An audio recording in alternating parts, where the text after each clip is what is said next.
আর aunty তারা রবিটা হচ্ছে আমার ভাঙটি হচ্ছে আমার নাতি নাতু আছে ছেলে আছে সবাই আছে। টোটাল কয়জনের মৃত্যু খবর? এখন আমি 5 জন, এখানে 3 জন শুনতেছি, চৌকুরি হাসপাতালে আছে 2 জন। 5 জন মহিলা মারা গেছে আর 2 জনের আশঙ্কাজনক। যিনি চালাইছিল ওনার ঠিক আছে মোটামুটি। গাড়িটার আবি ছিল ওই নোহাটা, উনি ব্যাক করতে যে গাড়িটা ঘুরে যায় মার সাথে আসে লাগাতে ওই মাইক্রো যেটা ছিল ওটাতে 8 জন বাচ্চা সহকারে 8 জন ছিল।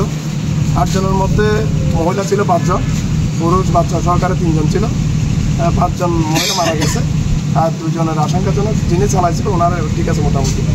ওদেরকে চট্টগ্রামে রেফার করা হয়েছে। 6 লাইনের বা 6 লাইনের যেটা করার জন্য ওটা আমরা সার্কুলিক অলরেডি মহোদয়ের কাছে পাঠাইছি। তারপরে ওটা আজ পর্যন্ত তো আরও কোনো কিছু হয় না। ওরা তো আশ্বাস দিচ্ছে, এটা সবার দাবি। এটা যদি 6 লাইনের না হয় তাহলে এরকম দুর্ঘটনা করতে থাকবে। আর আন্টি তারা